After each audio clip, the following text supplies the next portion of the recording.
Սաղմոս 33 Փառաբանության երգ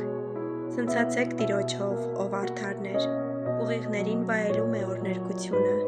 Փառաբանեք Տիրոջը քնարով, 10 լար ունեցող քնարով սաղմոս երգեցեք նրան։ Նոր երգ երգեցեք նրան, լավ նվագեցեք լարավոր գործիքը ցնցության բարձր աղաղակով, որովհետև արդար է Տիրոջ խոսքը և նրա բոլոր գործերը հավատարմությամբ են։ Նա արդարություն և իրավունք է սիրում, երկիրը լիքն է Տիրոջ ողորմությամբ։ Տիրոջ խոսքով ստեղծվեց երկինքը և նրա բերանի շնչով երկնային բոլոր մարմինները։ Նա դեզի պես ժողովում է ծովի ջրերը և անդունդները դնում ամբարներում։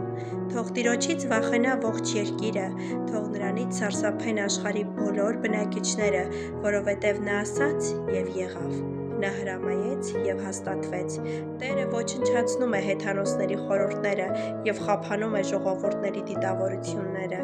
Բայց Տիրոջ խորհուրդը հաստատ է հավիտյան, նրա սրտի մտադրությունները սերնդից սերունդ։ Երանի այն ազգին, որի Աստվածը Տերն է,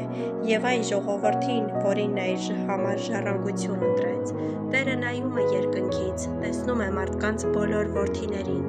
իր բնակության վայրից դիտում է երկրի բոլոր բնակիչներին, նրանց բոլորի սիրտը ինքը ստեղծեց, նա հասկանում է նրանց բոլորի գործերը։ Թագավորը զորքի շատությամբ չի փրկվում, և ոչ էլ հսկան է ազատվում իր մեծ ուժով, ձին է սուտ փրկության համար, և իր մեծ զորությամբ չի ազատում։ Ահա Տիրոջ աչքն իրենից երկյուղածների վրա է, և նրանց վրա է, որոնք սպասում են նրա ողորմությանը,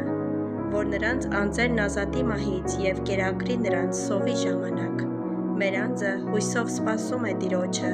նա է մեր օգնությունն ու վահանը, նրանով է ուրախանում մեր սիրտը, քանի որ մենք հույս ենք դրել նրա սուրբ անվան վրա։